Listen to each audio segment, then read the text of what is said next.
조은석 내란 특검이 윤석열 전 대통령에 대해서 체포영장을 청구했다는 소식입니다. 경찰의 출석 요구에 2회에 걸쳐서 불응하고 특검이 수사를 개시한 6월 18일 이후인 19일에도 출석에 불응하면서 이후 소환에도 응하지 않을 의사를 명확히 밝혔다.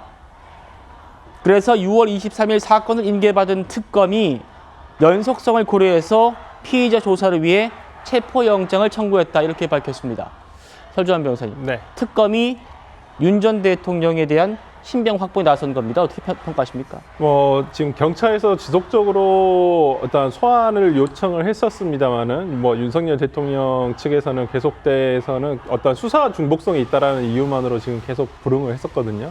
이제 지금 경찰에서 이런 특수단이 해체가 되면서 전부 다 내란 특검으로 전부 다 옮겼단 말이죠. 그래서 수사의 일원화가 지금 이루어지고 있는 상황에서 이제 내란 특검에서 이와 관련해가지고 어떤 그 체포영장을 발부해야 된다는 어떤 신호는 그 전부터 계속 있어 왔습니다. 특히나 윤석열 대통령 측에서 어떤 그 불응의 의사라는 것들이 대부분 거부하는 것이 어떤 정당한 이유가 있어 보이지는 않았거든요. 그냥 수사가 중복돼서 그냥 내가 소환에 응하지 않겠다라는 단순 불응이었기 때문에 아마 이게 수차례에 걸친 불응으로 인해서 지금은 결국에는 강제 수사로 갈 수밖에 없는 상황이라고 이제 내란 특검에서는 판단을 한 것 같고요.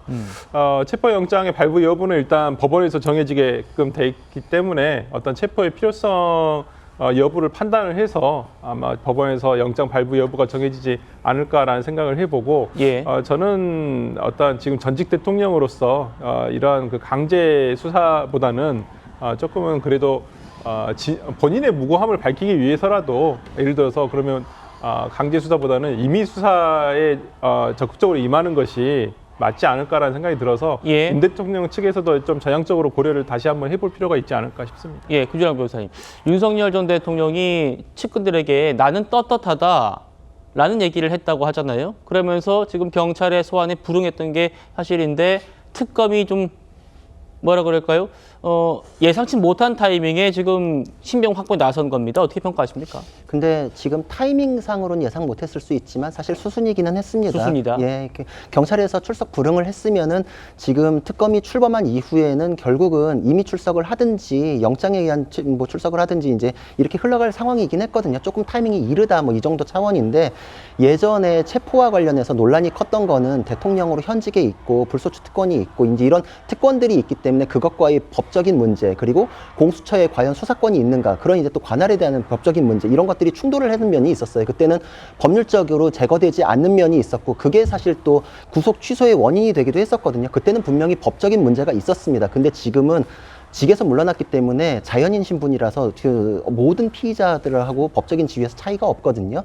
이런 상황에서는 출석에 계속적으로 불응하기는 어렵다. 법적으로는 결백에 대해서 주장을 하신다면은 이미 출석을 하셔서 적극적으로 방어권을 행사하시는 게 오히려 좀 득이 되지 않을까. 법원을 통해 가지고 영장이 나오는 상황을 하는 거는 본인의 방어권 행사를 좀 줄이는 면이 있을 수 있습니다. 이 부분에 대해서는 변호인들하고 전략적으로는 좀 출석을 하는 쪽으로 방향을 잡는 게 더 낫지 않을까 이런 생각을 갖습니다.